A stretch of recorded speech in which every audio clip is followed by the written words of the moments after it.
నమస్తే, welcome to TCR channel.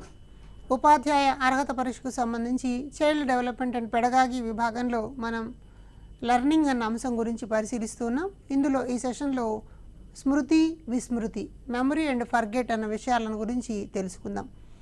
అభ్యసన సన్నివేశంలో పాల్గొన్నప్పుడు మనం కొన్ని విషయాలను నేర్చుకున్న విషయాలని అవసరాల ఆధారంగా తిరిగి మళ్ళా గుర్తు తెచ్చుకుని ఉపయోగించుకుంటూ ఉంటాం. ఇలా విషయాలను నేర్చుకుని అవసరాలకి మళ్ళా వాటిని ఉపయోగించుకునేటువంటి ప్రక్రియని స్మృతి అంటాం. కాబట్టి ఒక విషయాన్ని తెలుసుకుని నేర్చుకుని దానిని మనసులో నిలుపుకుని అవసరానికి తిరిగి మళ్ళా గుర్తు తెచ్చుకునేటువంటి సామర్థ్యాన్ని స్మృతి అంటారు అన్నది మనకు నిర్వచనాల్లో తెలుస్తోంది. కాబట్టి ఇలాంటి స్మృతి ప్రక్రియ ద్వారా మనం పిల్లలు ఒక విషయాన్ని నిరంతరం మనసులో గుర్తుపెట్టుకోవాలి అని అంటే దానికి కొన్ని విధానాలని పద్ధతులని పాటించాల్సి వస్తుంది. అంటే అభ్యసనం సమర్థవంతంగా జరగడం అన్న దాని మీద స్మృతి ఆధారపడి ఉంటుంది. అభ్యసన అనుభవాలు ఎంత అర్థవంతంగా ఉంటాయో, అభ్యసన అనుభవాలు వయసుకు తగినట్లుగా ఉండడం, తర్వాత అభ్యసించేటువంటి విషయం పిల్లల ఆసక్తులకు అభిరుచులకు అనుగుణంగా ఉండడం, ఉపాధ్యాయుడు ఉపయోగిస్తున్నటువంటి బోధనా పద్ధతి సానుకూలంగా ఉండడము, అభ్యసన వాతావరణం ప్రోత్సాహకరంగా ఉండడం, ఇలాంటివన్నీ ఉన్నప్పుడు నేర్చుకున్నటువంటి విషయాలు ఎక్కువ కాలం స్మృతి పథంలో ఉండడానికి అవకాశం కలుగుతుంది. ఈ విషయాలను గురించి స్మృతి ఎలా జరుగుతుందన్న భావనని మొదటిసారి పరిశోధన చేసినవాడు Galton enquiry into human faculty and its development అన్న గ్రంథంలో స్మృతి భావన గురించి వివరించారు. ఆయన ఏమన్నారు అంటే అభ్యసన ద్వారా స్మృతి జరుగుతుంది అని అన్నారు. కాబట్టి స్మృతికి కీలకమైనది అభ్యసన అని మనం అర్థం చేసుకోవచ్చు. అలాగే ఎబ్బింగ్హాస్ అనేటువంటి మనోవైజ్ఞానికుడు స్మృతికి గుర్తుపెట్టుకోవడానికి మర్చిపోవడానికి అంటే విస్మృతికి గల సంబంధం ఏమిటి, పిల్లలు లేదా వ్యక్తులు విషయాలను ఎలా గుర్తుపెట్టుకుంటారు అన్నటువంటి అంశాల మీద పరిశోధన చేసి ఆన్ మెమొరీ అన్న గ్రంథాన్ని రాశారు. కాబట్టి పరీక్ష దృష్ట్యా గాల్టన్ రాసినటువంటి enquiry into human faculty and its development అన్న గ్రంథం పేరు, ఎబ్బింగ్హాస్ రాసిన ఆన్ మెమొరీ అన్న గ్రంథం పేరు చాలాసార్లు అడిగారు. ఇవి ప్రధానంగా గుర్తుపెట్టుకోవాలి. అయితే ఈ స్మృతి అన్న భావనను మనం తెలుసుకోవాలి అంటే స్మృతిలో అభ్యసనం చాలా కీలకంగా కనిపిస్తుంది. అలాగే ధారణ అన్నది కూడా ముఖ్యమైన అంశం. ఒక విషయాన్ని నేర్చుకున్న తర్వాత దానిని కొంతకాలం పాటు మనసులో నిలుపుకుని ఉండేటువంటి శక్తిని ధారణ అంటారు. ఇప్పుడు పద్యాలు నేర్చుకున్నాం అనుకోండి, పద్యాలు మనకి చిన్నప్పుడు నేర్చుకున్నటువంటి పద్యాలు చాలా కాలం వరకు పెద్దయినా కూడా గుర్తుంటాయి. అలాగే ఎక్కాలు ఇలాంటివన్నీ కూడా మనం చాలాసార్లు నేర్చుకోవడం వల్ల అవి ధారణలో ఉంటాయన్నమాట. అంటే మన స్మృతి పదంలో చెరిగిపోకుండా ఉంటాయి. ఇలా ధారణ ఉండాలి అని అంటే అవి అప్పుడప్పుడు పునఃస్మరణ చేసుకుంటూ ఉండాలి, మళ్ళా తిరిగి గుర్తు తెచ్చుకుంటూ ఉండాలి. ఇలా గుర్తు తెచ్చుకుంటూ ఉండేటువంటి శక్తి మనసులో ఎలా ఉంటుంది అన్న దాన్ని తెలుసుకోవాలి. అలాగే గుర్తింపు పద్ధతి, పునరభ్యసనం చేయడం, మళ్ళా తిరిగి చదవడం అన్నటువంటి అంశాలు స్మృతి ప్రక్రియలో కీలకంగా కనిపిస్తాయి. కాబట్టి ఒక విషయం ధారణలో ఉండాలి అంటే మళ్ళా గుర్తు తెచ్చుకుంటూ ఉండడం, మళ్ళా చదువుతూ ఉండడం అన్నవి కీలకం. కాబట్టి తిరిగి గుర్తు తెచ్చుకునేటువంటి పునఃస్మరణని ఎలా లెక్క పెడతారు అని చూస్తే అశాబ్దిక పునఃస్మరణ ద్వారా లెక్క పెడతారు. అంటే పిల్లల్లో అంటే చిన్న పిల్లలు అక్షర జ్ఞానం లేనటువంటి వాళ్ళు, ఇలాంటి వాళ్ళకి బొమ్మల ద్వారా ఇలా చేస్తే దానిని మనం అశాబ్దిక పునఃస్మరణ అంటాం. శాబ్దిక పునఃస్మరణ అంటే అంకెల రూపంలో, పదాలు అక్షరాల రూపంలో చదువొచ్చిన వాళ్ళకు ఉపయోగించేటువంటి పద్ధతి. ఇందుకోసం మనం ఏం చేస్తామంటే కొన్ని అంశాలను నేర్పుతాం. నేర్పినటువంటి అంశాలలో ఎన్ని అంశాలు గుర్తుకు తెచ్చుకున్నారు అన్న దాని యొక్క శాతాన్ని లెక్కబెట్టి పునఃస్మరణ అన్నదాన్ని చూస్తాం. కాబట్టి గుర్తుకు తెచ్చుకున్న అంశాలు బై అభ్యసించిన అంశాలు ఇంటూ 100 అన్న సూత్రం ద్వారా పునఃస్మరణని లెక్క పెడతారు. ఇది కూడా గతంలో మనల్ని అడిగినటువంటి ప్రశ్న. అలాగే మనం శాబ్దిక పునఃస్మరణని కొలవాలి అంటే రకరకాల పద్ధతులు ఉపయోగిస్తాం. వాటిలో ఒకదాన్ని స్మృతి విస్తృతి అంటాం. అంటే స్మృతి ప్రమాణాన్ని పెంచుకుంటూ పోవడం. మొదట 5 పదాలు, తర్వాత 10 పదాలు, తర్వాత 15 పదాలు, తర్వాత 20 పదాలు, ఇలా పదాలని పెంచుకుంటూ ఎంతవరకు గుర్తుపెట్టుకున్నారు అని అన్నదాన్ని చూస్తాం అన్నమాట. అలాగే అంకెలను కూడా 2 అంకెల సంఖ్యలు, 3 అంకెల సంఖ్యలు, 4 అంకెల సంఖ్యలు, 5 అంకెల సంఖ్యలు, ఇలా ఒక స్థాయి తర్వాత రెండవ స్థాయిలో సమాచారాన్ని ఇచ్చి దాన్ని నేర్చుకున్న తర్వాత ఎంతవరకు గుర్తుపెట్టుకోగలిగారో పరిశీలిస్తే దాన్ని మనం స్మృతి విస్తృతి అంటాం. విలియం హ్యామిల్టన్ అనే మనోవైజ్ఞానికుడు ఈ స్మృతి విస్తృతిని పరిశీలించడానికి ఒక పరికరాన్ని తయారు చేశారు. ఆ పరికరం పేరు టాచిస్టోస్కోప్ అంటాం. ఈ టాచిస్టోస్కోప్ ద్వారా అంకెలు ఎన్ని గుర్తుపెట్టుకోగలిగారు అన్నదాన్ని లెక్కపెట్టే ప్రయత్నం చేస్తారనమాట. అట్లాగే ద్వంద్వ సంసర్గాలు అంటాం. అంటే సంసర్గము అంటే సంబంధం కలిగి ఉండడం, పోలిక కలిగి ఉండడం. ఒక అర్థవంతమైన అర్థరహితమైనటువంటి పదాల జంట ద్వారా సంసర్గపరుచుకుని మనం విషయాలను గుర్తుపెట్టుకోవచ్చు. ఒక అర్థవంతమైన పదం ఉంటుంది, ఒక అర్థరహితమైన పదం ఉంటుంది. తద్వారా పిల్లలు ఎంతవరకు గుర్తుపెట్టుకోగలిగారు? ఉదాహరణకి యాపిల్ అని ఉందనుకోండి. యాపిల్ అనగానే పీటీఎక్స్ అని రాశారు. మ్యాంగో అనగానే పీటీవై అని రాశారు. అయితే పీటీవై అని చూడగానే మ్యాంగో అని గుర్తు రావడం, పీటీఎక్స్ అని చూడగానే యాపిల్ అని గుర్తొస్తే దాన్ని మనం ద్వంద్వ సంసర్గము అంటాం. అంటే అర్ధరహితమైనటువంటి అంశం ద్వారా అర్థవంతమైనటువంటి అంశాన్ని గుర్తు తెచ్చుకోవడం, అర్థవంతమైనటువంటి అంశానికి అర్ధరహితమైనటువంటి అంశాన్ని గుర్తు తెచ్చుకోవడం అని అన్నది ఇక్కడ కీలకం. అలాగే కథనాలు అంటారు. బార్ట్లెట్ అనేటువంటి మనోవైజ్ఞానికుడు కథనాల మీద ప్రయోగాలు చేశాడు. ఈయన ఏం చేశాడంటే పిల్లలకి ఒక కథని వినిపిస్తాడు. ఆ వినిపించినటువంటి కథని తిరిగి మళ్ళీ అదే క్రమంలో అదే పదాలను ఉపయోగించి చెప్పాలన్నమాట. అదే పదాలను ఉపయోగించి చెప్తూ ఉంటే తద్వారా ఎంత జ్ఞాపక శక్తి ఉన్నది, ఎంత విషయాన్ని గుర్తుపెట్టుకోగలిగారన్నది చూస్తారు. అయితే ఈ సందర్భంలో కథని ఒకళ్ళ నుంచి ఒకళ్ళకి వెళ్ళేటప్పుడు ట్రాన్స్మిషన్ లాస్ అన్నది జరిగే అవకాశం ఉంటుంది. కాబట్టి ప్రయోజ్యుడు ప్రయోక్త అంటే ఎవరితైతే మనం పరిశీలిస్తున్నామో వాళ్ళు ఒక్కళ్ళే ఉంటారు. కాబట్టి ప్రయోక్త చెప్పినటువంటి కథను విని ప్రయోజుడు జవాబు చెప్పాల్సి వస్తుందన్నమాట. అలాగే ఆకృతుల పునరుత్పాదన అంటారు. అంటే ఒక బొమ్మను చూపిస్తారు, ఒక చిత్రాన్ని. ఆ చిత్రాన్ని నిశితంగా పరిశీలించి మళ్ళా తిరిగి అదే చిత్రాన్ని గీయాలి. ఈ గీసే సందర్భంలో ఒక్కొక్కసారి మొదటి చిత్రంలో ఉన్నటువంటి భాగాలు కోల్పోవచ్చు, కొత్త చిత్రంలో కొత్త భాగాలు మళ్ళీ మనకి కనిపించవచ్చు. తద్వారా వ్యక్తి యొక్క మెమొరీ ఎంత ఉంది అని అన్నది చూస్తారు. దీన్ని మనం ఆకృతుల పునరుత్పాదన అంటాం. ఉదాహరణకి మొదటి బొమ్మలో ఒక టేబుల్ మీద వాటర్ బాటిల్, టేబుల్ కింద పిల్లి ఉన్నాయనుకోండి. బొమ్మ గీయండి అని అన్నప్పుడు ఖచ్చితంగా టేబుల్ పక్కన వాటర్ బాటిల్, టేబుల్ కింద పిల్లి మాత్రమే గీసి వాటర్ బాటిల్ పక్కన ఉన్నటువంటి గ్లాస్ బొమ్మ గీయడం మర్చిపోతే మనకి మెమొరీ అక్కడ లేదు అన్నది అర్థమవుతుంది అనమాట. అలాగే శబ్ద ప్రమాణము అంటాం. అంటే వొకాబులరీ లేదా వర్డ్ ఫ్లూయెన్సీ ఎలా ఉన్నది అని చెప్పడం కోసం ఈ ప్రయత్నాన్ని చేస్తారు. శబ్ద ప్రమాణంలో బార్ట్లెట్ చెప్పిన కథనాల పద్ధతిలాగే కథను ఉపయోగిస్తారు. అయితే ఇక్కడ మొదటిసారి చెప్పిన సన్నివేశంలో ఏ పదాలను వాడారో ఆ పదాలనే మళ్ళా తిరిగి వాడుతూ విషయాన్ని చెప్పాల్సిన అవసరం ఉంటుందన్నమాట. కాబట్టి పదాలను గుర్తుపట్టుకుని తిరిగి చెప్పగలిగినటువంటి సామర్థ్యాన్ని లెక్క పెడితే దానిని మనం శబ్ద ప్రమాణము అంటాం. కాబట్టి ఇలా మనం ఒక స్మృతిని నేర్చుకున్న తర్వాత ఎంతవరకు గుర్తుంచుకున్నాము అన్న దాన్ని మనం గుర్తింపు అంటాం. కాబట్టి గతంలో నేర్చుకున్నటువంటి అంశాలని ఏదో ఒక రూపంలో తిరిగి మనం గుర్తుకు తెచ్చుకోగలిగితే దానిని గుర్తింపు అంటాం. ఈ గుర్తింపును కూడా లెక్క పెట్టడం అన్నది చాలా అవసరం మనోవిజ్ఞాన శాస్త్రపరంగా. ఇక్కడ ఇచ్చినటువంటి సూత్రాలు మనల్ని గతంలో పరీక్షలో అడిగారు. కాబట్టి ఒక్కసారి సూత్రాన్ని జాగ్రత్తగా నోట్ చేసుకోండి మీ పుస్తకంలో కూడా. గుర్తింపును లెక్క పెట్టాలి అంటే మొత్తం ఎన్ని అంశాలు చెప్పాము, వాటిల్లో తిరిగి చెప్పేటప్పుడు ఎన్ని తప్పులు చెప్పారు, దాని శాతాన్ని లెక్క పెడితే మనం గుర్తింపు గణన అంటాం. కాబట్టి మొత్తము మైనస్ తప్పులు బై మొత్తము ఇంటూ 100. కాబట్టి ఇప్పుడు మనం మొత్తం ఒక 10 అంశాలు చెప్పాం, వాటిని తిరిగి చెప్పేటప్పుడు 2 తప్పులు చెప్పారనుకోండి, అప్పుడేమవుతుంది 8/10 ఇంటూ 100 అవుతుంది. అయితే మరో రకంగా కూడా ఎలా గుర్తింపు గణనను లెక్క పెడతారంటే తప్పులు కాకుండా ఒప్పులు మాత్రమే తీసుకుంటారు. అంటే ఉదాహరణకు 10 అంశాలు చెప్పాము, 8 అంశాలు కరెక్ట్గా తిరిగి మళ్ళీ చెప్పగలిగారు అనుకోండి, అప్పుడు 8/10 ఇంటూ 100 అవుతుంది. కాబట్టి 2 సూత్రాల ద్వారా మనం గుర్తింపు గణన చేయడానికి అవకాశం వస్తుంది. కాబట్టి ఒకవేళ మనం ఒక 100 ప్రశ్నలు ఇచ్చామనుకోండి, 100 ప్రశ్నల్లో 20 తప్పులు ఉన్నాయి. అయితే అప్పుడేమవుతుంది 100 - 20/100 ఇంటూ 100. కాబట్టి 80% మనకు గుర్తించే సామర్థ్యం ఉంది అంటాం.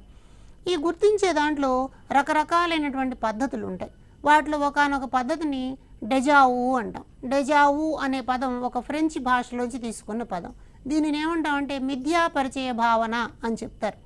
గుర్తు తెచ్చుకునే సందర్భాల్లో ఒక సన్నివేశాన్ని, వ్యక్తిని లేదా సందర్భాన్ని ఎక్కడో చూసినట్టుంది అనిపిస్తుంది. అలా ఏదైనా ఒక విషయం గతంలో అనుభవంలోకి వచ్చినట్లుగా కానీ అనిపిస్తే దానిని డెజావు అంటారు.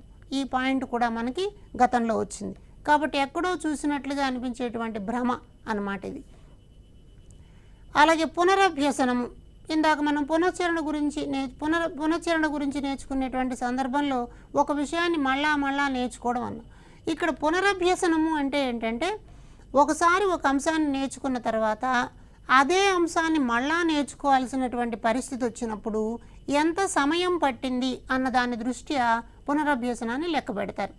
కాబట్టి ముందు ఒక అంశాన్ని నేర్చుకుంటారు, తర్వాత మళ్ళా కొంత విరామం ఇస్తారు, విరామం ఇచ్చిన తర్వాత మళ్ళీ అదే అంశాన్ని నేర్చుకుంటారు, అదే అంశాన్ని నేర్చుకునే దానికి మళ్ళీ ఎంత సమయం పట్టిందో లెక్క పెడతారు. ఉదాహరణకు ఒక పిల్లవాడు 17వ ఎక్కని నేర్చుకుంటున్నాడు, ఇవాళ 17వ ఎక్కని చెప్పాడు, ఒక 4-5 రోజులు మనం దాన్ని అడగలేదు, తర్వాత 17వ ఎక్క చెప్పమంటే చాలా తప్పులు చెప్పాడు. ఇప్పుడు మళ్ళీ 17వ ఎక్క నేర్చుకోండి అని అడిగామనుకోండి, మొదటిసారి 17వ ఎక్క నేర్చుకోవడానికి 1 గంట సమయం పడితే రెండవసారి 17వ ఎక్క నేర్చుకోవడానికి 20 నిమిషాలు 30 నిమిషాలు సరిపోవచ్చు అన్నమాట. కాబట్టి ఈ పునరభ్యసన అని అన్నది ధారణలో ఎంత మిగిలి ఉంది అనేటువంటి విషయాన్ని తెలుసుకోవడానికి ఏ పద్ధతిని ఉపయోగించి చదువుతున్నాడు, ఏ పద్ధతి ద్వారా విషయాన్ని ఎక్కువగా గుర్తుపెట్టుకుంటున్నాడు అన్న విషయాల మీద పునరభ్యసన ఆధారపడి ఉంటుంది అని చెప్పాడు ఎబ్బింగ్హాస్. కాబట్టి ఈ పునరభ్యసనంలో మనకి ఏం జరుగుతుంది, అభ్యసించేటువంటి పద్ధతిలో ఎలాంటి సమయాన్ని పొదుపు చేసుకుంటున్నాడు అన్న విషయం వస్తుంది. కాబట్టి పొదుపు గణన అన్నది ఇక్కడ కీలకంగా కనిపిస్తుంది. ఒక విషయాన్ని నేర్చుకోవడానికి అసలు మొదటిసారి ఎన్ని ప్రయత్నాలు చేశాడు, పునరభ్యసనంలో ఎన్ని ప్రయత్నాలు చేశాడు అన్న 2 అంశాల మధ్య శాతాన్ని లెక్క పెడితే దానిని మనం పొదుపు గణన అంటాం. ఇది కూడా మనకి గతంలో వచ్చినటువంటి సూత్రం. ఉదాహరణకి 17వ ఎక్కని నేర్చుకోవడానికి ఒక పిల్లవాడు మొదట 10 ప్రయత్నాలు చేశాడు, రెండోసారి నేర్చుకునేటప్పుడు 5 ప్రయత్నాల్లోనే నేర్చుకున్నాడు. కాబట్టి పొదుపు గణన ఏమవుతుంది, 10 - 5 / 10 × 100. కాబట్టి పొదుపు ఎక్కడొస్తుంది, సమయంలో వస్తుంది. 10 సార్లు నేర్చుకోవడం మొదటిసారి జరిగితే 5 సార్లతోనే నేర్చుకోవడం రెండవసారి జరిగింది. కాబట్టి ఎబ్బింగ్హాస్ ఈ పరిశోధన ద్వారా మనకు చెప్తున్నది ఏంటంటే గతంలో నేర్చుకున్నటువంటి అంశం స్మృతిలో కొంత ఉంటుంది, కాబట్టి రెండవసారి నేర్చుకునేటప్పుడు తక్కువ సమయంలోనే నేర్చుకోగలుగుతారు అని చెప్పాడు. అలాగే రష్యా దేశానికి చెందినటువంటి జైగార్నిక్ ఈ గుర్తుంచుకునేటువంటి అంశం మీద జైగార్నిక్ ప్రభావము అన్న అంశం గురించి వివరించాడు. అయితే మనము ఈ జైగార్నిక్ ప్రభావంలో ఏం చేస్తామంటే కొన్ని రకాల పనులు మనం చేస్తాం ఉదయం పూట, కానీ మనం చేసేటువంటి పనులు కొన్ని ఉంటాయి. ఈ చేసినటువంటి పనులలో కొన్ని పనులు మనం మధ్యలో మానేసాం అనుకోండి, ఇలా మానేసినటువంటి పనులు మాత్రమే బాగా గుర్తుంటాయి అని చెప్పినటువంటి దాన్ని జైగార్నిక్ ప్రభావము అని అంటారు. అంటే కొన్ని రకాల పనులు మనం మానివేసినప్పుడు అవి మానేసినటువంటి పనులు కాబట్టి అవి ఎక్కువ కాలం గుర్తుంటాయి అంటారు. ఉదాహరణకి ఒక అతను టైప్ చేయడం నేర్చుకున్నాడు, కాలక్రమంలో ఎందుకో అది నచ్చక ఒక 10 రోజులకో నెల రోజులకో మానేశాడు అనుకోండి, పలానా సంవత్సరంలో నేను టైప్ చేయడాన్ని నేర్చుకుని మానేశానన్న విషయం గుర్తుండిపోతుంది. ఒక ఊరికి ప్రయాణమై అంతా లగేజ్ సర్దుకుని స్టేషన్కి వెళ్ళారు, అనివార్య కారణాల వల్ల ప్రయాణాన్ని మానేశారు, మానేస్తే అది అప్పుడు గుర్తుండిపోతుంది, పలానా రోజు వెళ్ళాలనుకున్నాం వెళ్ళలేకపోయాం అన్నది. ఇలా ఉంటే దానిని జైగార్నిక్ ప్రభావం అని చెప్పవచ్చు అంటారు. ఇప్పుడు మనం స్మృతికి సంబంధించి కొన్ని రకాల గురించి తెలుసుకుందాం. స్మృతి ఏర్పడాలి అంటే ఒక పద్ధతి బట్టి స్మృతి అంటాం. అంటే ఒక విషయాన్ని మళ్ళా చదువుతూ ఉండడం. చిన్నప్పుడు పద్యాలు ఎక్కాలు వల్లె వేయడానికి ఉపయోగించేటువంటి పద్ధతిని బట్టి స్మృతి అంటాం. అలాగే వీటిలో అర్ధరహితమైనటువంటి అభ్యసనం జరుగుతుంది. అంటే ఒకసారి నేర్చుకోవడానికి ప్రయత్నంలో వాళ్ళు దాన్ని భావం కాకుండా బట్టి పట్టి విషయాలను నేర్చుకుంటారు, పదే చదవడం ద్వారా అది గుర్తుండిపోతుంది. అలాగే తార్కిక స్మృతి, విషయాల మధ్య ఉండేటువంటి సంబంధాన్ని గుర్తుపెట్టుకుని తద్వారా దానిని అర్థం చేసుకునే ప్రయత్నం చేస్తారు.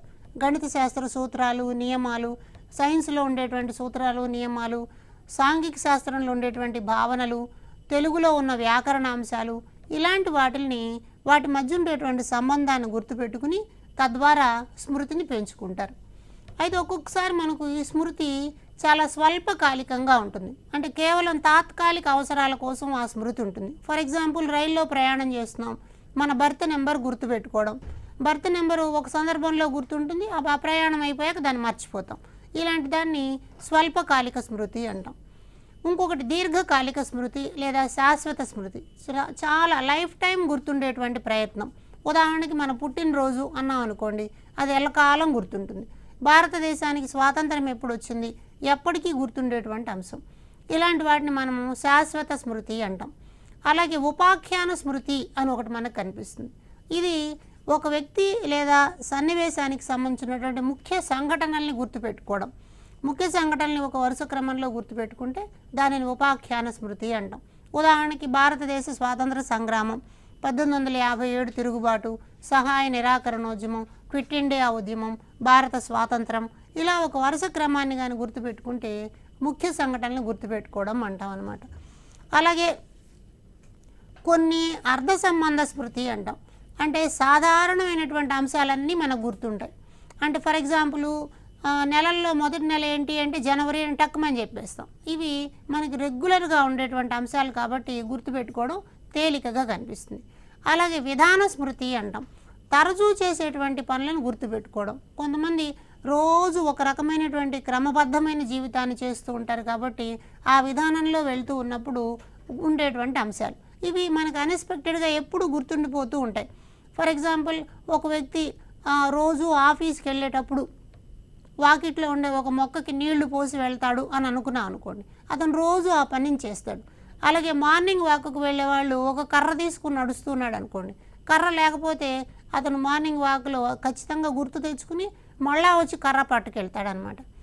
అలాగే క్రియాత్మక స్మృతి అంటాం. ఇది చాలా ప్రధానమైనటువంటిది. స్మృతి ఏర్పడే సన్నివేశాలు అభ్యసనానికి, అనుభవాలకి ప్రాధాన్యత అని అన్నది ఇక్కడ చాలా స్పష్టంగా కనిపిస్తుంది. ఏదైనా ఒక పనిని యత్నపూర్వకంగా పని చేయడం అంటాం అన్నమాట. అంటే ఒక పని చేయాలి అని అంటే మనం ఒక అంశాన్ని గుర్తుపెట్టుకోవాలి అంటే ఒక పని చేయడం ద్వారా ఆ విషయాన్ని గుర్తుపెట్టుకుంటాం. ఒక పిల్లవాడు సైకిల్ రిపేర్ చేయడానికి నేర్చుకున్నాడు అనుకుందాం, అక్కడ ప్రయత్నపూర్వకంగా యత్నపూర్వకంగా ఒక పనిలో పాల్గొని ఆ విషయాన్ని నేర్చుకుంటాడు. తద్వారా అది ఎప్పటికీ గుర్తుండిపోయేటువంటి అంశం ఉంటుంది. ప్రయోగశాలలో విద్యార్థి ఒక ప్రయోగాన్ని చేస్తాడు. ప్రయోగం చేయడం ద్వారా ఆకులు పత్రహరితం ద్వారా ఆహారాన్ని తయారు చేసుకుంటాయి అని ప్రయోగం చేస్తే పిల్లవాడు ఆ విషయాన్ని ఎప్పటికైనా గుర్తుపెట్టుకుంటాడు. అందుకని తరగతి గది బోధనాభ్యసన ప్రక్రియలలో క్రియాత్మక స్మృతి అన్నదానికి ఎక్కువ ప్రాధాన్యత ఉంటుంది అని మనం అర్థం చేసుకోవాల్సిన అవసరం ఉందన్నమాట. కాబట్టి ఇలా మనం గమనించినప్పుడు ఇంద్రియ చాలక స్మృతి అనేది కూడా ఒక ముఖ్యమైన అంశం. దీనిని మన వాళ్ళు సంవేదన స్మృతి లేదా తక్షణ స్మృతి అని కూడా అంటారు. ఇది ఒక రకంగా స్వల్పకాలిక స్మృతి, అంటే తక్కువ సమయం పాటు గుర్తుంటుంది. కాకపోతే దీంట్లో జ్ఞానేంద్రియాల పాత్ర ఉంటుందన్నమాట. అంటే కన్ను, ముక్కు ఇలాంటివన్నీ పనిచేస్తూ ఉంటాయి. ఉదాహరణకి మనం బస్సులో ప్రయాణం చేస్తున్నప్పుడు దారి వెంబడి రకరకాల హోర్డింగ్స్, అడ్వర్టైజ్మెంట్స్ కనిపిస్తాయి. అవి చదువుతాం, కొద్దిసేపు దాని గురించి ఆలోచిస్తాం, తర్వాత అది మర్చిపోతాం. అయితే స్వల్పకాలిక స్మృతి అని అన్నది ఆ అవసరం తీరిందాకా ఉంటుంది. ఇంద్రియ చాలక స్మృతి అని అన్నది కొద్దిసేపు ఉండి వెళ్ళిపోతుంది అన్నమాట. తక్కువ సమయం పాటు మాత్రమే గుర్తుంటుంది. గుర్తుంచుకోవడంలో మరొక ప్రధానమైనటువంటి అంశము కొండ గుర్తులు అంటాం, నిమోనిక్స్ అంటుంటారు. ఈ కొండ గుర్తులు అని అన్నది ఒక సంక్లిష్టమైనటువంటి భావనను కూడా గుర్తుపెట్టుకోవడానికి సరళ రూపాలలోకి మార్చుకుంటారు. మన టెట్, డిఎస్సి అభ్యర్థులు అపీర్ అయ్యేటప్పుడు చాలా విషయాలను ఇలాంటి కొండ గుర్తుల్లోకి మార్చి గుర్తుపెట్టుకునే ప్రయత్నం చేస్తారు. ఉదాహరణకి మనందరికీ తెలుసు విబ్జిఆర్ అని ఉందనుకోండి, వర్ణపటంలో ఉండేటువంటి రంగులని మనం ఒక క్రమంలో గుర్తుపెట్టుకుంటాం. అలాగే డయోడ్ వాల్స్ ఉంటాయి. డయోడ్ వాల్స్ మీద రంగుల వలయాలు కనిపిస్తాయి. దాని వాళ్ళు BB Roy goes to Bombay via gateway అని చెప్పి గుర్తుపెట్టుకుంటారు. అంటే ఆ రంగుల మొదటి అక్షరాలతో బి అంటే బ్లాక్ అని, బి అంటే బ్రౌన్ అని, రాయ్ అంటే రెడ్ అని అలా కూడా గుర్తుపెట్టుకుంటారు. అలాగే మనం తెలుగులో వ్యాకరణము, ఛందస్సు రాసేటప్పుడు ఉత్పలమాల, చంపకమాల ఈ పద్యాలు గుర్తు రావడం కోసం ఎలాంటి గణ విభజన అక్కడ ఉన్నది, నజభజ జజర చంపకమాల అని చెప్పి మనం అనుకుంటాం. ఇది రావడం కోసం ఏం చేస్తారు, వాళ్ళు గణ విభజనకి ఒక స్లోగన్ లాగా పెట్టుకుని యమాత రాజబాణ సలగం అని రాసి దాని ఆధారంగా ఆ విషయాన్ని గుర్తుపెట్టుకుంటారు. అలాగే రకరకాల అబ్రివేషన్స్ రూపంలో గుర్తుపెట్టుకోవడం కూడా కొండ గుర్తుల్లో ప్రధానమైనటువంటిది. కాబట్టి ఇలాంటి న్యూమోనిక్స్ ఉపయోగించడం ద్వారా మనం స్మృతిని పెంపొందించుకోవడానికి ప్రయత్నం చేస్తాం.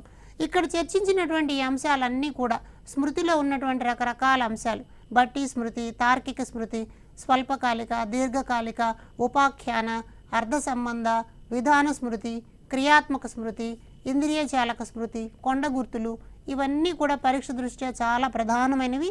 ఉదాహరణలతో అడుగుతారు కాబట్టి భావనను గుర్తుపెట్టుకోండి. ఇప్పుడు నేను చెప్పినటువంటి కొన్ని ఎగ్జాంపుల్స్ ఆధారంగా మీరు విషయాన్ని అర్థం చేసుకునేటువంటి ప్రయత్నం చేయవచ్చు. ఇట్లా మనం ఏం చేస్తాము అంటే నిష్క్రియాత్మకంగా కూడా ఒక స్మృతి ఉంటుంది అని అనుకుంటాం. అంటే విని లేదా చూసి దానిని గుర్తుపెట్టుకుంటాం. ఇందులో చేయడం అన్నది ఉండదు. కాబట్టి ఇలాంటి దాన్ని భూమి సూర్యుడు చుట్టూ తిరుగుతోంది అని చెప్పారనుకోండి, ఆ భావనను అలా గుర్తుపెట్టుకుంటాం. సంసర్గము అంటే సంబంధం కలిగినటువంటి విషయాలను గుర్తు తెచ్చుకునే ప్రయత్నం చేస్తారు. అంటే ఇంతకుముందు పోలిక కలిగినటువంటి విషయాలను తెలుసుకోవడం అని అనొచ్చు అనమాట. ఫర్ ఎగ్జాంపుల్ నిమ్మకాయ అని అన్నారనుకోండి, వెంటనే మనకి సి విటమిన్ అన్నది గుర్తొస్తుంది. 1857 తిరుగుబాటు అని అనగానే ఝాన్సీ లక్ష్మీబాయి గుర్తొస్తుంది. వింగ్స్ ఆఫ్ ఫైర్స్ అనగానే అబ్దుల్ కలాం గుర్తొస్తారు. ఇలా సంసర్గము అంటే పోలిక ఉండేటువంటి అంశాలు చూసినప్పుడు మొదటి అంశాన్ని చూడగానే దానికి పోలిక కలిగిన రెండో అంశం అన్నది గుర్తు రావడం అని అన్నది సంసర్గ స్మృతి. అలాగే రెడింటిగ్రేటివ్ స్మృతి అని ఒక ప్రధానమైనటువంటి స్మృతి కనిపిస్తుంది. ఇదేంటి అంటే ఒక అంశం తిరిగి గుర్తొస్తుంది. అయితే గుర్తు రావడం కేవలం విషయం ఒక్కటే కాకుండా దాని తాలూకు అనుభవాలు, ప్రతిస్పందనలు అన్నీ కూడా గుర్తొస్తే దానిని మనం రెడింటిగ్రేటివ్ స్మృతి అంటాం. అంటే రెడింటిగ్రేటివ్ స్మృతిలో అప్పుడు జరిగినటువంటి సన్నివేశాలు, వ్యక్తులు, వాళ్ళు మాట్లాడిన మాటలు, అప్పుడు అక్కడ ఉన్నటువంటి వాతావరణం, ఆ పరిస్థితులన్నీ కూడా గుర్తొస్తాయి. అంచేత రెడింటిగ్రేషన్ అన్నది ఇక్కడ ప్రధానమైనటువంటి అంశంగా చూడొచ్చు. చిన్న ఉదాహరణకి గాలిపటం అని చూశారనుకోండి, గాలిపటం చూడగానే చిన్నప్పుడు వాళ్ళు గాలిపటం తయారు చేసుకున్నటువంటి సన్నివేశం, అక్కడ జరిగినటువంటి అనుభవాలు, ఇవన్నీ కూడా గుర్తొస్తే దానిని మనం రెడింటిగ్రేటివ్ స్మృతి అని అంటాం. పిల్లలకి తరగతి గదిలో మైండ్ మ్యాపింగ్ అన్న ప్రక్రియని నిర్వహించేటప్పుడు ఈ రెడింటిగ్రేటివ్ స్మృతి చాలా బాగా ఉపయోగపడుతుంది.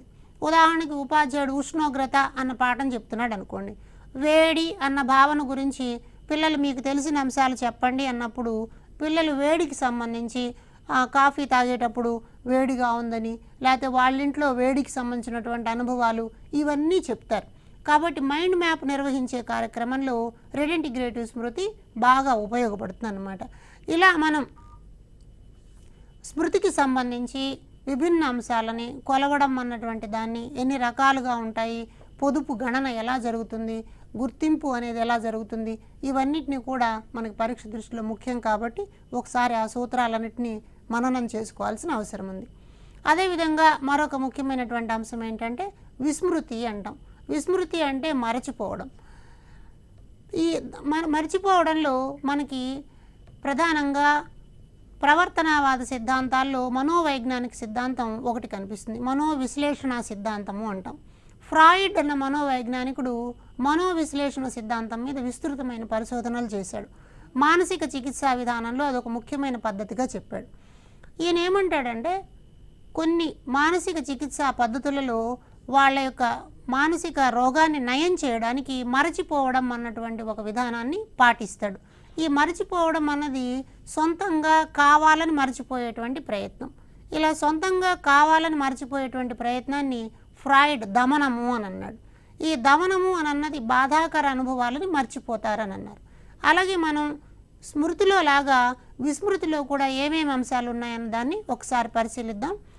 ఒకసారి నేర్చుకున్న అంశం ఏదైనా ఉంటే అది తిరిగి మళ్ళా గుర్తు తెచ్చుకోవడానికి ప్రయత్నం చేసినప్పుడు అది మన స్మృతి పదంలోకి రాకుండా పోతే దానిని మర్చిపోవడం అంటాం. ఉదాహరణకి పిల్లలు ఎక్కాలు నేర్చుకుంటారు. ఎక్కాలు నేర్చుకున్నప్పుడు 12 9 ఎంత అనంటే జవాబు చెప్పలేరు. కానీ 12 1 12 నుంచి మొదలుపెట్టి ఎక్క మొత్తం చెప్తారు. అంటే 12 9 ఎంత అని సడన్గా అడిగితే చెప్పలేకపోతారు. అలాగే ఉదాహరణకి విస్తృత ఆవర్తన పట్టికలో మూలకాల పేర్లు ఉంటాయి. టైటానియం అన్న మూలకం యొక్క సంకేతం ఏమిటి అని అంటే సడన్గా గుర్తుకు రాకపోవచ్చు. అలా ఒకసారి నేర్చుకున్నటువంటి సన్నివేశం అవసరమైనప్పుడు తిరిగి మళ్ళా స్మృతిలోకి రాకపోతే దానిని విస్మృతి అనొచ్చు అంటాడు మన్ అన్న మనోవైజ్ఞానికుడు. అలాగే మూల ఉద్దీపన సాయం లేకుండా భావనలను చేతనలోకి తెచ్చుకోలేకపోవడమే విస్మృతి అంటాడు భాటియా.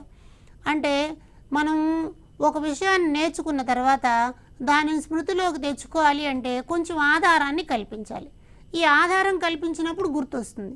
ఆధారం లేకపోతే విషయం గుర్తు రాకపోవచ్చు. కాబట్టి ఆధారాన్ని కల్పించడం అంటే ఫర్ ఎగ్జాంపుల్ ఒక కీబోర్డు మీద రకరకాలైనటువంటి ఆప్షన్స్ ఉంటాయి. ఒక ఎక్సెల్ తయారు చేసేటప్పుడు కొన్ని ఆప్షన్స్ ఉంటాయి, ఫోటోషాప్లో కొన్ని ఆప్షన్స్ ఉంటాయి. ఈ ఆప్షన్స్ని మనం నేర్చుకున్నాం, కానీ సందర్భానికి మర్చిపోయామనుకోండి, అప్పుడు వాళ్ళు ఒక సంకేతం చెప్తారు. సంకేతం ఆధారంగా విషయాన్ని తిరిగి మళ్ళీ గుర్తు తెచ్చుకోవడానికి ప్రయత్నం చేస్తాం. ఇలాంటి విస్మృతిలో కూడా కొన్ని రకాలు ఉన్నాయి. వాటిల్లో మనం పురోగమన విస్మృతి అంటాం. అంటే విషయాలు నేర్చుకున్న తర్వాత అందులో ముందుండేటువంటి అంశాలు, ఇప్పుడు నేర్చుకున్న విషయాలు గుర్తురావు. ప్రస్తుతం ఏం విషయాలు నేర్చుకున్నామో అవి గుర్తురావు. అంటే ఉదాహరణకి ఇప్పుడు మనము ఒక పిల్లవాడు 12వ ఎక్కం నేర్చుకుంటున్నాడు అనుకుందాం. 12వ ఎక్కం చెప్పరా అంటే 10వ ఎక్కం వస్తుంది, కానీ 12వ ఎక్కం రాదు, మర్చిపోతాడు. కాబట్టి ప్రస్తుతం నేర్చుకున్న గుర్తు రాకపోతే దానిని పురోగమన విస్మృతి అంటాం. అలాగే తిరోగమన విస్మృతి అంటే గతంలో నేర్చుకున్నటువంటి అంశాలు గుర్తు రాకపోవడం. పూర్వం కొన్ని అంశాలు నేర్చుకున్నాం, అవి ఇప్పుడు గుర్తు రాకపోతే దానిని తిరోగమన విస్మృతి అంటాం. చిన్నప్పుడు మనం వేరే భాషని, ఫ్రెంచి భాషను నేర్చుకున్నాం అనుకున్నాం. వినియోగంలో లేకపోవడం వల్ల గతంలో నేర్చుకున్నటువంటి భాష మనం మర్చిపోయేటువంటి అవకాశం ఉంది. అట్లాగే ఈ ఎబ్బింగ్హాస్ ధారణ వక్రము అన్నటువంటి దాని ద్వారా స్మృతి శాతం గురించి, విస్మృతి శాతం గురించి తెలియజేసిన వివరాలని ఇక్కడ మనం చూద్దాం. ఈయన ఏమంటాడంటే కాలం అన్నది చాలా కీలకంగా పనిచేస్తుంది, కాలము మర్చిపోవడం ఇవి రెండు అనులోమానుపాతంలో ఉంటాయి అంటాడు. అంటే కాలం పెరుగుతూ ఉంటే మర్చిపోయేటువంటి రేటు కూడా పెరుగుతూ కనిపిస్తుంది అంటాడు. ఒక విషయాన్ని నేర్చుకున్న తర్వాత కాలముతో పాటు స్మృతిని చూసినప్పుడు విలోమ సంబంధంలో ఉంటాయి అంటారు. అంటే కాలం పెరుగుతూ ఉంటే స్మృతి తగ్గిపోతూ ఉంటుంది, స్మృతి తగ్గిపోతూ ఉంటే కాలం పెరుగుతూ ఉంటుంది. కాబట్టి దీనిని విలోమ సంబంధంలో ఉన్నాయి అంటాడు. ఈ రెండు స్టేట్మెంట్స్ ఇంపార్టెంట్. కాలము విస్మృతి అనులోమానుపాతంలో ఉంటాయి, కాలము స్మృతి విలోమానుపాతంలో ఉంటాయని ఎబ్బింగ్హాస్ వక్రంలాగా మనకు తెలుస్తుంది. ఈయన గతంలో అడిగిన ప్రశ్న, నేర్చుకున్నటువంటి అంశానికి సంబంధించి మొదటి గడియలు లేదా మొదటి క్షణాలు చాలా ప్రధానమైనవి అని చెప్తారు.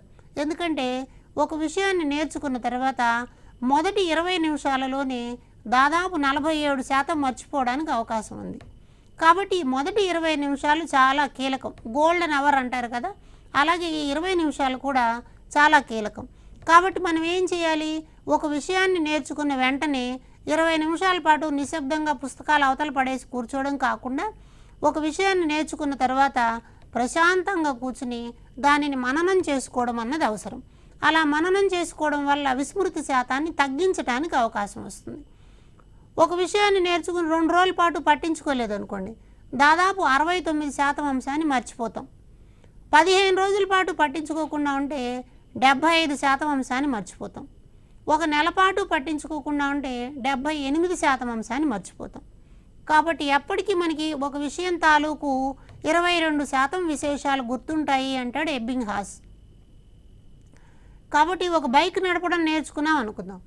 బైక్ నడపడం నేర్చుకున్న తర్వాత దాంట్లో ఆయన చెప్పాడు, కారు నడపడం నేర్చుకునే సందర్భాల్లో ఇదిగో ఇక్కడ గేర్ ఉంది, ఇక్కడ క్లచ్ ఉంది, ఇక్కడ లైటు ఇలా వేయాలి, టర్నింగ్ అప్పుడు ఇలా చేయాలి, ఇవన్నీ నేర్చుకున్నాం, బాగానే ఉంది, అక్కడ నైపుణ్యం కూడా పొందాం. అయితే దాన్ని వాడకుండా అట్లా వదిలేసుకుంటూ పోతే కొంతకాలం తర్వాత దాదాపుగా 78% అంశాన్ని మనం మర్చిపోయే అవకాశం ఉంది అని చెప్పి చెప్తున్నారు. ఇక్కడ పరీక్షలో ప్రశ్నలు అడగడానికి చాలా అవకాశాలు ఉన్నాయి, కొంచెం జాగ్రత్తగా చూడండి. ధారణ విస్మృతి శాతం గురించి వివరించిన వాడు అంటే ఎబ్బింగ్హాస్ అని రాయాలి.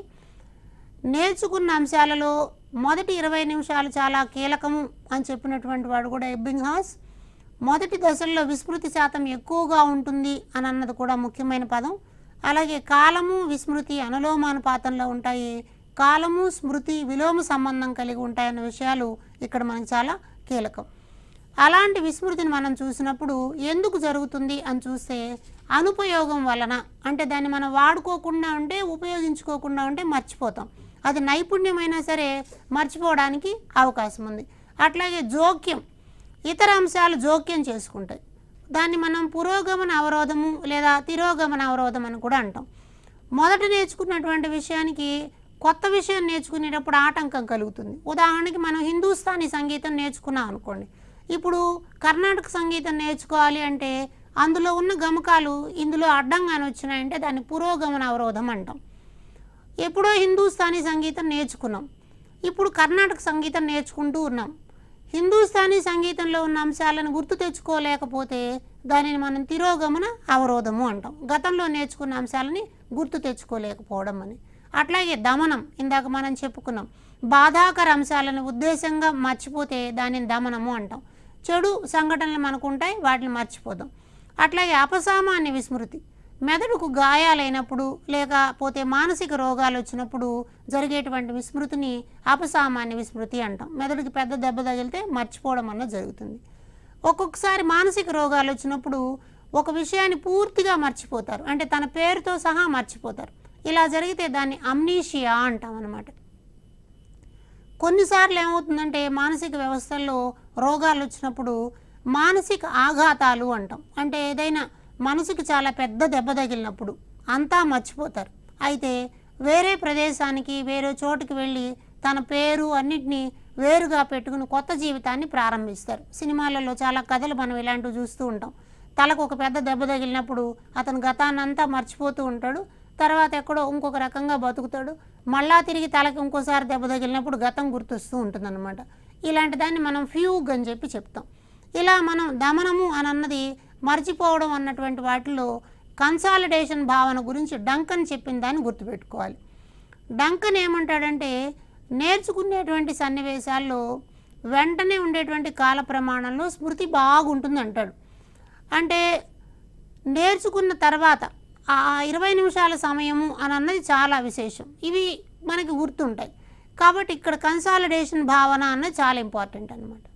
అలాగే వాన్ రెస్టార్ఫ్ ప్రభావం అని కూడా ఒకటి ఉంది. అంటే భిన్నంగా ఉండేటువంటి అంశాన్ని గుర్తుపట్టుకోవడం. ఒక వరుసలో కాకి, పిల్లి, చిలుక, పావురం ఉన్నాయనుకోండి, చూడగానే పిల్లి అని సడన్గా గుర్తుపట్టేస్తాం, అంటే పిల్లి వేరుగా ఉంది. ఇలాంటి దాన్ని వాన్ రెస్టార్ఫ్ ప్రభావం అంటాం. మామూలు విషయాల కన్నా భిన్నంగా ఉండేవి గుర్తుపట్టడం. మనం రకరకాల వేషాలు వేసుకునే వాళ్ళని చూస్తూ ఉంటాం. ఉదాహరణకి తలకు ఒక రంగు, కుడికాలకు ఒక రంగు చెప్పు, ఎడంకాలకు ఒక రంగు చెప్పు వేసుకుని తిరుగుతున్న మనిషి మామూలు మనుషుల్లో కనిపిస్తే మన దృష్టి అతని మీదే కనిపిస్తుంది. అంచేత వాళ్ళని ఎక్కువసేపు గుర్తుపెట్టుకుంటాం. కాబట్టి వాన్ రెస్టార్ఫ్, ఆడ్ మ్యాన్ అవుట్ అంటాం, వేరుగా ఉన్నదాన్ని గుర్తుపెట్టుకోవడం. అలాగే కొన్నిసార్లు కొన్ని సంఘటనలు ఉంటాయి, అవి మళ్ళీ తిరిగి తెచ్చుకోవడంలో ఇబ్బందులు వస్తాయి. సగం గుర్తు వస్తుంది, సగం గుర్తు రాదు. అలాంటి దాన్ని మనం మిథ్యాస్మృతి అంటాం. ఎందుకో కొన్ని గుర్తు రావట్లేదు అంటాం. అలాగే గుర్తుండడంలో ప్రాథమిక ప్రభావం అన్నది కూడా ఒక ముఖ్యమైన అంశము. అంటే పద్యంలో చదివినటువంటి మొదటి పాదం మాత్రమే గుర్తుంటుంది, మిగిలింది గుర్తురాదు. అంత్య ప్రభావం అంటే చివర ఉన్నదే గుర్తొస్తుంది, మిగిలింది గుర్తురాదు. వరుసక్రమ ప్రభావం అంటాం. మనం ఏదైనా స్టోరీని, వ్యాసాన్ని రాసేటప్పుడు మధ్యలో ఒక పదాన్ని మర్చిపోతే ఆ తర్వాత రాసేటువంటి పదం గుర్తురాదు. అట్లాగే పెగ్ విధానం అంటారు. పెగ్ విధానము అంటే బొమ్మను గీసేటప్పుడు పాటల్లోకి, సంకేతాల్లోకి, ఇలాంటి వాటిలోకి మార్చుకుని చెప్తే దానిని మనం పెగ్ విధానం అంటాం. అలాగే ముక్కలు ముక్కలుగా చేసి గుర్తుపెట్టుకుంటే చంకింగ్ విధానం అంటాం. ఇలా మనం విషయాలను గుర్తుపెట్టుకోవడానికి ప్రయత్నం చేస్తాం. కాబట్టి మనం విస్మృతి, స్మృతి అన్నవి రెండు అభ్యసన సన్నివేశాల్లో చాలా కీలకం. కాబట్టి ఉపాధ్యాయుడు తరగతి గదిలో కల్పించేటువంటి బోధనాభ్యసన ప్రక్రియలు పిల్లలలో విస్మృతిని తగ్గించడానికి, స్మృతిని పెంచడానికి పనికొచ్చేటువంటి క్రమంలో ఉండాలి. ఇక్కడ పరీక్షలో చాలా ప్రశ్నలు అడగడానికి అవకాశం ఉంది. కాబట్టి ఈ అంశాలను మీరు నోట్బుక్లో నమోదు చేసుకుని ఉదాహరణలతో పరిశీలిస్తూ నేర్చుకోవాల్సిందిగా కోరుతూ ఈ సెషన్ ఇంతటితో ముగిస్తున్నాను. ధన్యవాదాలు.